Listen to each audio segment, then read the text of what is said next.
नमस्कार दोस्तों, मैं सुनील अमृत संसार अकेडमी में आप सभी का स्वागत है। आज का जो हमारा टॉपिक रहने वाला है वो रहेगा मौलिक अधिकार। तो मौलिक अधिकार के बारे में पढ़ेंगे आज। मौलिक अधिकार भारतीय संविधान का एक बहुत ही महत्वपूर्ण ये चैप्टर माना जाता है और लगभग इससे हर एग्जाम में आपको क्वेश्चन देखने को मिलते हैं। अगर बात करें यूपी पुलिस या यूपीएसआई की बात करें या एसआई का कोई भी एग्जाम हो, सीपीओ वगैरह का, तो उसमें आपको मौलिक अधिकारों से एक क्वेश्चन देखने को जरूर मिलेगा। और यदि आप लोगों ने हमारा चैनल सब्सक्राइब नहीं किया है तो संसार अकेडमी के नाम से हमारे यूट्यूब चैनल को सब्सक्राइब जरूर कर लेंगे। चलिए जी, करते हैं मौलिक अधिकारों की शुरुआत। तो मौलिक अधिकारों की अगर बात करें, मौलिक अधिकारों का जो उल्लेख भारतीय संविधान के भाग 3 में किया गया है। भारतीय संविधान के भाग 3 में मौलिक अधिकारों का उल्लेख किया गया है। इसके अलावा अनुच्छेद 12 से 35 तक इनको शामिल किया गया है। तो भारतीय संविधान के भाग 3 और अनुच्छेद 12 से 35 तक मौलिक अधिकारों को शामिल किया गया है भारतीय संविधान में।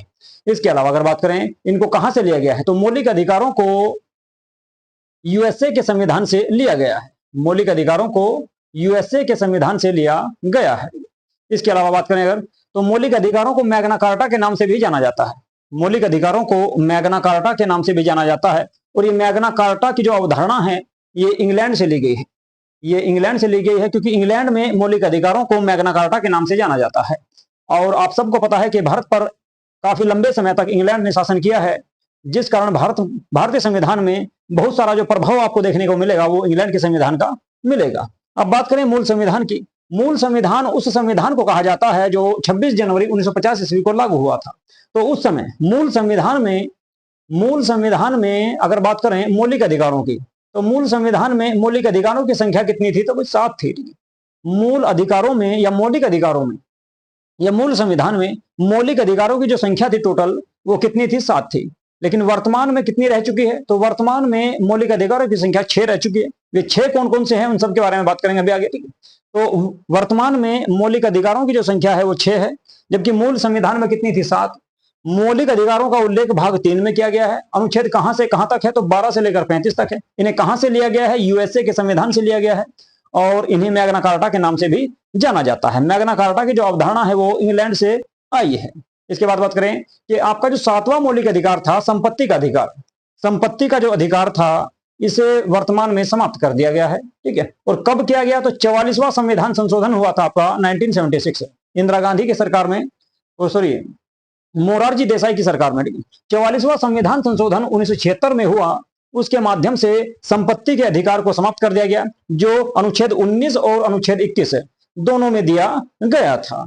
चलिए जी आगे बात करते हैं। तो सबसे पहले बात करेंगे मौलिक अधिकारों की शुरुआत से, ठीक है। तो आपको मैंने बताया कि मौलिक अधिकारों का जो उल्लेख जो किया गया है वो अनुच्छेद 12 से लेकर 35 तक, अनुच्छेद 12 से 35 तक किया गया है। लेकिन मूल रूप से आपको जो मौलिक अधिकार देखने को मिलेंगे वे मिलेंगे 14 से लेकर आपके 32 तक। इसके अलावा 33, 34, 35 जो दिए गए हैं वे आपके संसद के लिए हैं। 31वां संपत्ति वाला था वो उसको समाप्त कर दिया गया। तो सबसे पहले 12 और 13 को देख लेते हैं। उसके बाद जो आप वर्तमान में आपके 6 मौलिक अधिकार हैं उनके बारे में बात करेंगे।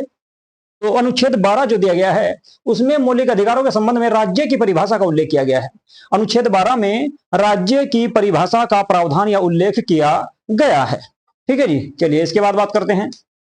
इसके बाद अगर देखें अनुच्छेद 13, ठीक है। तो अनुच्छेद 13 जो है इसमें कहा गया है कि यदि संसद मौलिक अधिकारों को लेकर कोई भी कानून बनाती है, यदि संसद मौलिक अधिकारों को लेकर कोई कानून बनाती है और उस कानून में मौलिक अधिकारों का हनन हो रहा है या मौलिक अधिकारों को कम किया जा रहा है या समाप्त करने की योजना बनाई जा रही है, तो ऐसा कानून अवैध या शून्य होगा। तो ऐसे कानून को माना नहीं जाएगा। ये बात किसमें कही गई, आर्टिकल 13 में कही गई। अनुच्छेद 13 में कहा गया है साफ साफ, यदि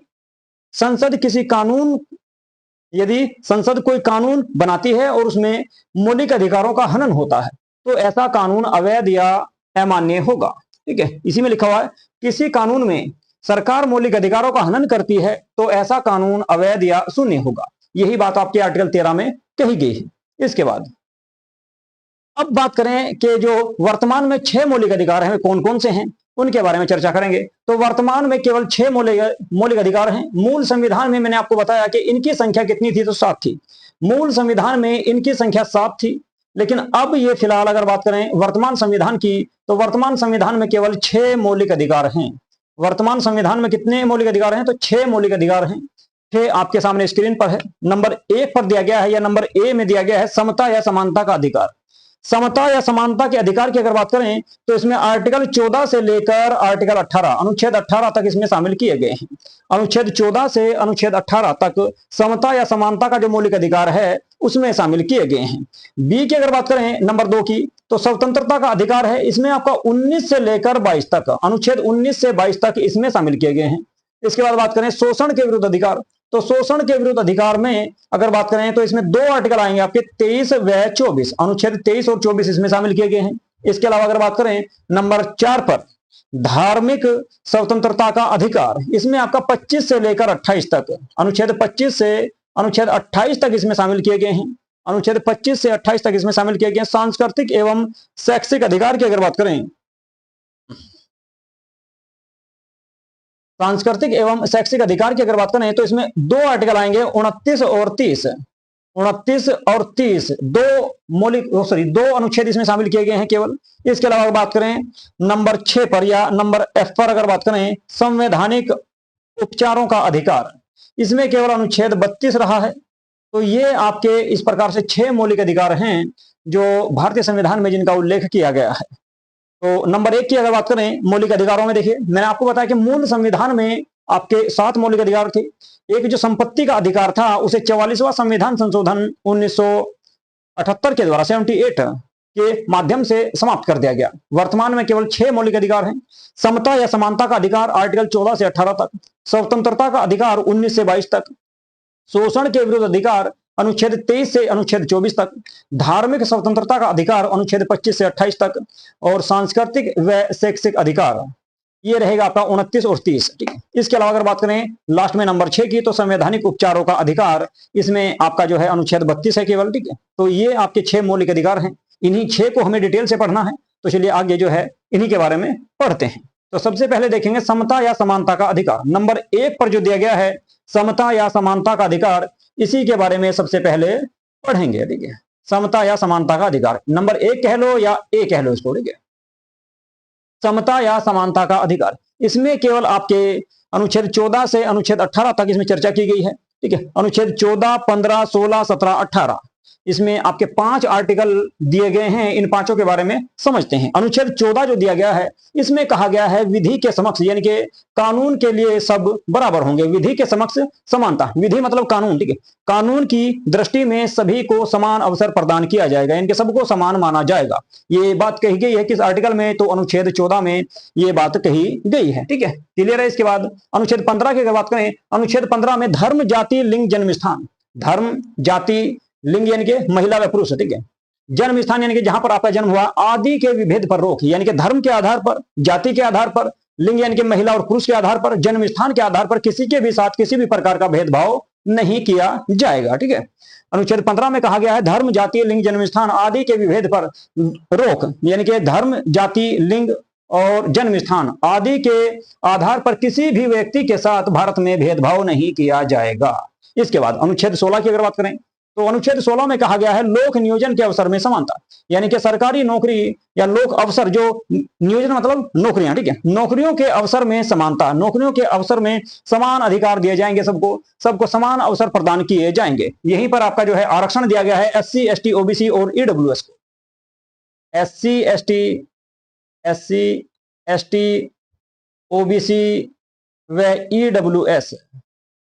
ठीक है। इन चारों को यहीं पर आरक्षण दिया गया है, यानी कि जो लोग जो है कमजोर हैं, आर्थिक रूप से जो कमजोर हैं, उन सबको आरक्षण देकर जो है समान करने का प्रयास किया जाएगा सरकार के द्वारा। ठीक है। तो लोक नियोजन के अवसर में समानता आर्टिकल 16 में दिया गया है। इसके अलावा अनुच्छेद 17 मोस्ट इंपोर्टेंट है, बहुत बार एग्जाम में आता रहता है आपका, अस्पृश्यता का अंत, यानी कि छुआछूत का अंत, जाति के आधार पर या किसी की ऊंच नीच के आधार पर किसी के साथ किसी भी प्रकार का भेदभाव नहीं किया जाएगा, इसका अंत कर दिया गया है। इसके बाद अनुच्छेद 18, अनुच्छेद 18 की अगर बात करें उपाधियों का अंत, अनुच्छेद 18 में दिया गया है उपाधियों का अंत, यानी कि अब भारत में किसी भी प्रकार की उपाधि नहीं दी जाएगी। जैसे कि आपका राजा राम मोहन राय के सामने जो है राजा की उपाधि उनको दी गई थी, या महात्मा गांधी जी को राष्ट्रपिता की उपाधि नेताजी सुभाष चंद्र बोस के द्वारा दी गई थी। तो इस प्रकार की किसी भी उपाधि को अब नहीं दिया जाएगा, बल्कि अब जो है केवल जो उपाधियां दी जाती है भारत में, केवल दो स्तर हैं आपके। एक तो आपका सेना में दी जाती है, सेना में जनरल वगैरह को जो दी जाती है, ठीक है। इसके अलावा एक उपाधि दी जाती है आपकी शिक्षा में, जब आप जो है पीएचडी वगैरह कर लेते हो, ठीक है, या आपने लॉ किए तो एडवोकेट आपके नाम के सामने लग जाता है, या फिर आपके नाम के सामने डॉक्टर लग जाता है जब आप पीएचडी कर लेते हो, ठीक है। तो ये दो उपाधियां सेना और शिक्षा को छोड़कर किसी भी प्रकार की उपाधि आपको नहीं दी जाएगी। और ये भी जो आपकी सेना में और शिक्षा में जो उपाधि दी जाएगी ये भी राष्ट्रपति के द्वारा दी जाएगी, ठीक है। तो ये आपका पहला मौलिक अधिकार था, समता या समानता का अधिकार। इसमें 5 अनुच्छेद हैं। अनुच्छेद 14 में कहा गया है विधि के समक्ष समानता, यानी कि कानून सबके लिए समान होगा। अनुच्छेद 15 में कहा गया है धर्म, जाति, लिंग, जन्मस्थान आदि के विभेद पर रोक। अनुच्छेद 15 में कहा गया है लोक नियोजन के अवसर में समानता, यानी कि नौकरियों के अवसरों में समानता प्रदान की जाएगी। अनुच्छेद 17 में कहा गया है अस्पृश्यता का अंत, और अनुच्छेद 18 में कहा गया है उपाधियों का अंत। तो अनुच्छेद आपका जो पहला जो मौलिक अधिकार है, मुझे उम्मीद है कि आप सबकी समझ में आ गया होगा। यदि फिर भी आपको कोई इसमें डाउट है तो आप जो है कमेंट बॉक्स में बता सकते हैं, मैं उसका समाधान आपका करा दूंगा। इसके बाद नंबर 2 पर बात करेंगे, ठीक है, स्वतंत्रता का अधिकार। मोस्ट इंपोर्टेंट है ये वाला भी। मौलिक अधिकारों के हर आपका जो टॉपिक रहेगा वो ज्यादा से ज्यादा जो है उसको याद करने की कोशिश करना, काफी मोस्ट इंपोर्टेंट है। अनुच्छेद स्वतंत्रता का अधिकार, स्वतंत्रता का अधिकार है, ठीक है। इसमें आपके अनुच्छेद कहां से कहां तक आएंगे, तो अनुच्छेद आपके 19 से लेकर 22 तक इसमें शामिल किए गए हैं। अनुच्छेद 19, 20, 21, 22 यानी कि 4 अनुच्छेद इसमें हैं, और चारों अनुच्छेदों का विस्तार से मैं आपको इसमें अध्ययन कराने वाला हूं। तो स्वतंत्रता का अधिकार में सबसे पहले अनुच्छेद 19 की बात करें अगर, तो अनुच्छेद 19 दिया गया है अभिव्यक्ति की स्वतंत्रता। अभिव्यक्ति का मतलब होता है खुद की, अपने आप की, ठीक है, यानी कि हमारी स्वतंत्रता, ठीक है। तो हमें क्या क्या अधिकार दिए गए हैं मौलिक अधिकारों के माध्यम से संविधान में, उनके बारे में बात करेंगे। सबसे पहले 19A की अगर बात करें, इसमें आपका देखिए 19A B C D E F G तक इसमें दिए गए हैं। तो 19A की अगर बात करें, 19A में दिया गया है बोलने की आजादी या बोलने की स्वतंत्रता, बोलने की आजादी या बोलने की स्वतंत्रता, ठीक है। इसी में आपका जो है प्रेस भी इसी में आ जाता है, प्रेस या मीडिया भी इसी में आपका आ जाता है। यानी कि भारत में प्रत्येक व्यक्ति को बोलने की आजादी है, अपनी बात रखने की, ठीक है, पूरी स्वतंत्रता उसको दी गई है। किसके माध्यम से, तो अनुच्छेद 19A के माध्यम से आपको बोलने का अधिकार है, लेकिन सही बात, ठीक है। ऐसा नहीं कि आप किसी के भी सामने जाके, या प्रधानमंत्री या राष्ट्रपति या डीएम या पुलिस के सामने आप उसको जाके गाली देने लगो और आप कहो कि जी हमको तो बोलने का अधिकार है, ठीक है। ऐसा नहीं रहेगा, ठीक। आप अपनी बात, ठीक, आप अपनी बात किसी के भी सामने रख सकते हैं, आपको नहीं रोका जाएगा, परंतु सही बात, ठीक है। इसके बाद अनुच्छेद 19B की अगर बात करें, बी में दिया गया है एकत्रित होने की स्वतंत्रता या आजादी, ठीक है। 19B ये कहता है कि भारत में प्रत्येक व्यक्ति को एकत्रित शांतिपूर्वक एकत्रित होने की आजादी है। और इसमें एक शब्द और जोड़ा जाता है कि बिना हथियार के, ठीक है, बिना हथियार के, यानी कि आप जो है बिना हथियार के कहीं भी एकत्रित हो सकते हैं, बिना हथियार के, ठीक है, बिना हथियार के आप जो है कहीं भी एकत्रित हो सकते हैं, ठीक है, परंतु शांति काल में, ठीक है। ये भी आपका जो रहेगा वो शांति काल में रहेगा। ऐसा नहीं कि भारत में दंगे चल रहे हैं, ठीक है, या भारत में कर्फ्यू लगा हुआ किसी क्षेत्र में और आप कहने लगे जी हमको तो जो है 19B के माध्यम से जो है एकत्रित होने की या इकट्ठा होने की जो है स्वतंत्रता है और हम होंगे, तो ऐसे में आपको रोक दिया जाएगा। या धारा 144 उस क्षेत्र में लगी हुई है तब भी आपको रोका जा सकता है। ऐसे में आपको जो है वहां का जो जिलाधिकारी होते हैं, डीएम जो होता है, ठीक है, उससे परमिशन लेनी होती है, ठीक है। तो ऐसे में जो है कुल मिलाकर आपका 19B में कहा गया है एकत्रित होने की स्वतंत्रता या आजादी। 19C की अगर बात करें तो 19C में कहा गया है भाई संगठन बनाने की स्वतंत्रता या संगठन बनाने की आजादी, यानी कि आप दल या संगठन या कोई भी समूह बना सकते हैं, ठीक है, आपको रोका नहीं जाएगा। ये बात 19C में कही गई है। इसके बाद 19D की अगर बात करें, आवागमन, आने जाने की आजादी, यानी कि पूरे भारत में आप कहीं भी घूम फिर सकते हो, आपको पूरे भारत में कहीं भी घूमने फिरने की आजादी होगी, ठीक है। ये बात अनुच्छेद 19D में कही गई है कि भारत में प्रत्येक व्यक्ति को भारत के क्षेत्र में कहीं भी आने जाने की आजादी है, उसको रोका नहीं जाएगा। परंतु फिर भी वही है कि सामान्य कंडीशन में, ठीक है, अगर किसी क्षेत्र में कर्फ्यू लगा है या वहां पर जाना बैन है तो ऐसे में आपको रोक दिया जाएगा, ठीक है।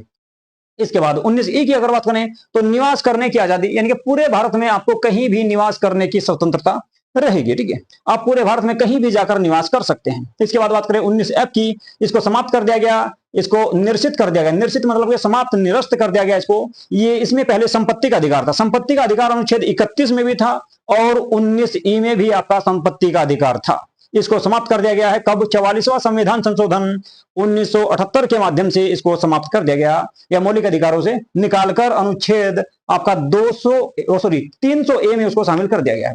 ठीक है, कानूनी अधिकार बना दिया, मौलिक अधिकार से कानूनी अधिकार उनको बना दिया गया है। और अगर अब बात करें 19G की, तो अभिव्यक्ति की आजादी, आजीविका की स्वतंत्रता, यानी कि भारत में प्रत्येक व्यक्ति को रोजगार करने की आजादी है। आप पूरे भारत में कहीं भी जाकर रोजगार कर सकते हैं। आजीविका मतलब रोजगार करना। ठीक है, आप पूरे भारत में कहीं भी जाकर आजीविका या रोजगार कर सकते हैं। ठीक है, तो ये था आपका स्वतंत्रता का अधिकार।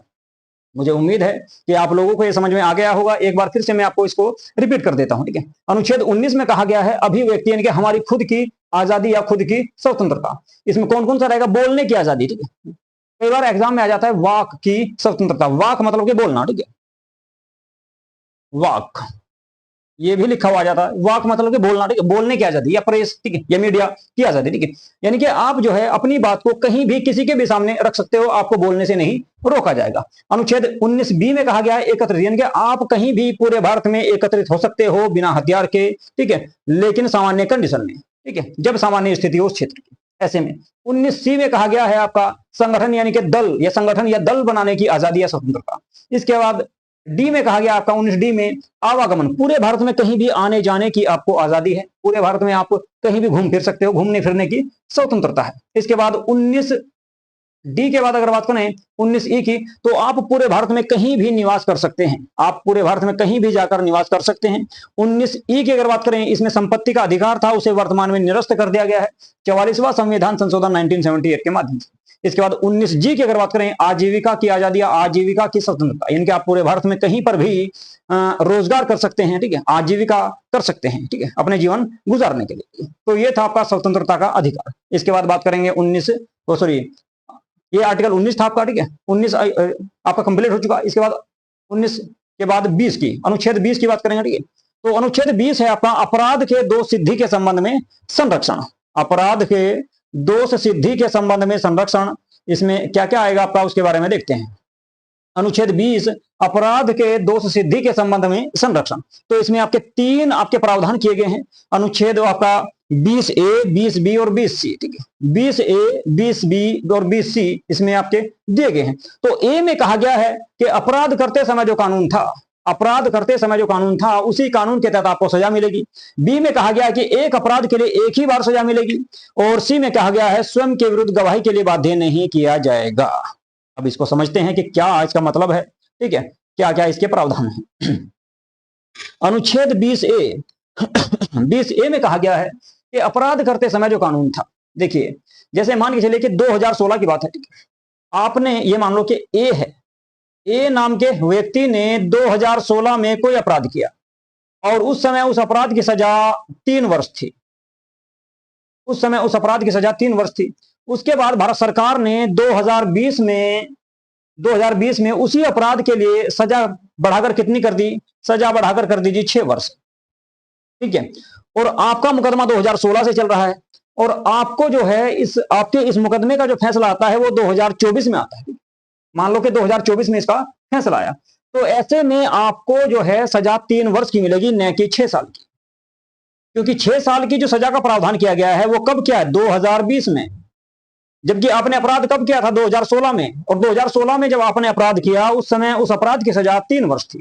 तो इसमें यही कहा गया है कि अपराध करते समय जो कानून था उसी कानून के तहत आपको सजा मिलेगी, न कि जो बाद में बनाया। ठीक है, मुझे लगता है कि आपके ये समझ में आ गया होगा। बी की बात करते हैं, अनुच्छेद 20B में कहा गया कि एक अपराध के लिए एक बार सजा, यानी कि आपने अगर कोई अपराध किया है तो उस अपराध के लिए आपको बार बार सजा नहीं मिलेगी, केवल एक ही बार सजा मिलनी है। ठीक है, उसकी आपको केवल एक ही बार सजा मिलेगी, न कि बार बार।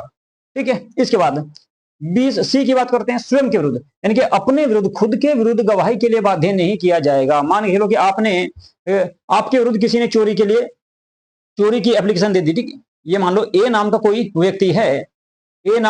व्यक्ति है और बी ने इसके विरुद्ध शिकायत दर्ज की कि जी इसने मेरे घर चोरी की।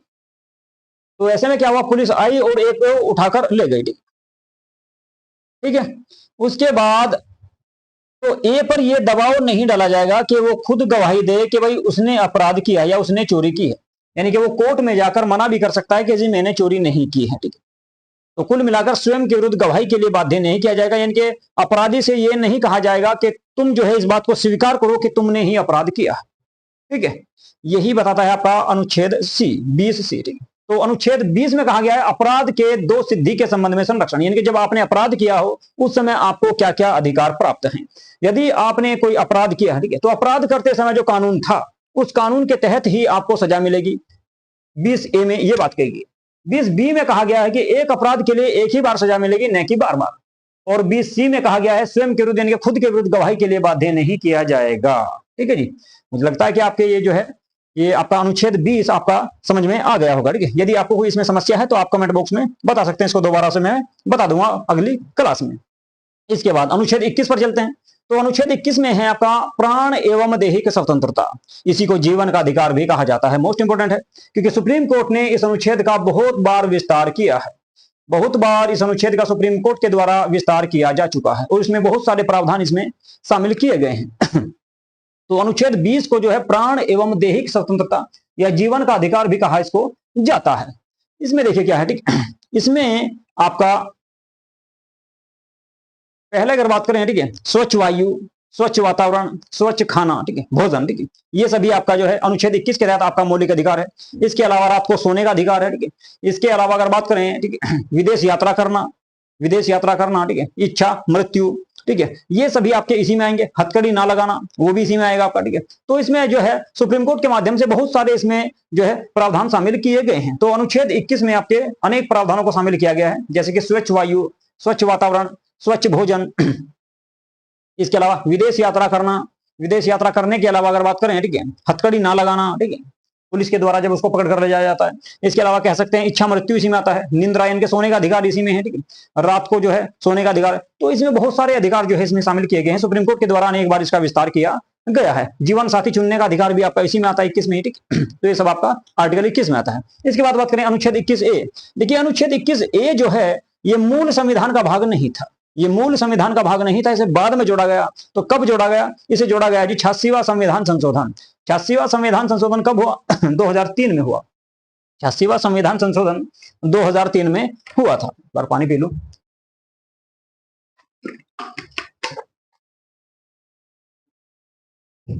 तो 86वां संविधान संशोधन 2003 में हुआ और इसमें जो है आपका शिक्षा का अधिकार जोड़ा गया। शिक्षा का अधिकार देखिए आपका 2003 से पहले 6 से 14 वर्ष के बच्चों की शिक्षा का प्रावधान जो था वो अनुच्छेद 45 में था, लेकिन वर्तमान में इसे 21A में लाया गया। कब? 2003 में। तो इसमें जो है इसको शिक्षा का अधिकार कहा जाता है, शिक्षा का अधिकार इसे कहा जाता है। और इसमें 6 से 14 वर्ष के बच्चों की शिक्षा का प्रावधान किया गया। इसमें कहा गया है कि भाई 6 से 14 साल के जो बच्चे होंगे, 6 से 14 साल के जो बच्चे होंगे उनकी शिक्षा, ठीक है, उनकी अनिवार्य और निःशुल्क शिक्षा का जो प्रावधान है वो सरकार के द्वारा किया जाएगा। यानी कि सरकार जो है 6 से 14 साल के बच्चों को अनिवार्य और निःशुल्क शिक्षा प्रदान करेगी। ठीक है, इसी कारण सरकार ने जो है कक्षा 1 से लेकर कक्षा 8 तक, ठीक है, कक्षा 1 से कक्षा 8 तक सरकारी स्कूल खोल रखे हैं और उनमें आपकी फ्री शिक्षा दी जाती है, प्लस भोजन, पुस्तकें, ठीक है, ड्रेस वगैरह, ठीक है, किताबें, बहुत सारी चीजें उसमें जो है जितनी भी उसकी आवश्यकता की जरूरत है, ठीक है, बच्चे को जितनी भी चीजों की आवश्यकता होती है वे सभी जो है सरकार के द्वारा मुफ्त में या फ्री में दी जाती है। तो आर्टिकल 21A के तहत ये प्रावधान किए गए। ठीक है जी, कब जोड़ा गया इसको? 86वां संविधान संशोधन हुआ 2003 में, उसके माध्यम से इसको जोड़ा गया। ये मूल संविधान का भाग नहीं था 21 से। इसके बाद अनुच्छेद 22 की बात करें तो अनुच्छेद 22 के बारे में देखते हैं जी। अनुच्छेद 22 में कहा गया है गिरफ्तारी के संबंध में संरक्षण, यानी कि जब पुलिस किसी व्यक्ति को या पुलिस अधिकारी किसी व्यक्ति को गिरफ्तार करने के लिए आए तो उस समय उसके क्या क्या अधिकार हैं, उस समय उसको क्या क्या संरक्षण संविधान के द्वारा दिए गए हैं, उस समय उसको क्या क्या संरक्षण संविधान के द्वारा दिए गए हैं, उनके बारे में बात कर लेते हैं। ठीक है, तो अनुच्छेद 22 के बारे में बात करें, गिरफ्तारी के संबंध में संरक्षण। ठीक है, इसमें आपका 22A में कहा गया है कारण पूछने का अधिकार, यानी कि जब कोई व्यक्ति या पुलिस अधिकारी आपको गिरफ्तार करने के लिए आए तो आपको यह अधिकार दिया गया है कि आप उससे यह जान ले कि भाई आपको गिरफ्तार क्यों किया जा रहा है, यानी कि कारण पूछने का अधिकार या कारण जानने का अधिकार आपका 21A में दिया गया है। 22A में, सॉरी 21A कह रहा हूं, 22A में दिया गया है आपका कारण पूछने का अधिकार। ठीक है, 22B की अगर बात करें, 22B में कहा गया है वकील से सलाह लेने का अधिकार, यानी कि जब किसी व्यक्ति को गिरफ्तार कर लिया गया हो तो उसे यह अधिकार है कि वह अपने वकील से सलाह ले, अपने वकील से बात कर ले। ठीक है, तो अपने वकील से बात करने का अधिकार दिया गया है आपका 22B में। अगर बात करें 22C की, तो 22C में कहा गया कि 24 घंटे के अंदर नजदीकी मजिस्ट्रेट के सामने उपस्थित होने का अधिकार, यानी कि जिस व्यक्ति को गिरफ्तार किया जा रहा है, जिस व्यक्ति को पुलिस अधिकारी या सरकारी अधिकारी गिरफ्तार कर रहा है, तो उस अधिकारी को उस अधिकारी के लिए आदेश है, ठीक है, यह है कि वह 24 घंटे के अंदर नजदीकी मजिस्ट्रेट के सामने उस व्यक्ति को उपस्थित करे या पेश करे। ठीक है, लेकिन इसमें एक बात और कही गई है कि आने जाने के समय को छोड़कर, आने जाने में जो समय लगेगा उसे छोड़कर, आने जाने के समय को छोड़कर, आने जाने में जो समय लग रहा है उसे छोड़कर, ठीक है, आने जाने का जो समय लग रहा है उसे छोड़कर 24 घंटे के अंदर अंदर उस गिरफ्तार व्यक्ति को पुलिस को नजदीकी मजिस्ट्रेट के सामने पेश करना होता है। ये आपका अधिकार दिया गया है अनुच्छेद 22C में। ये अधिकार जो है 22C में कहा गया है कि जिस व्यक्ति को गिरफ्तार किया जा रहा है उसे 24 घंटे के अंदर नजदीकी मजिस्ट्रेट के सामने पेश करना होगा।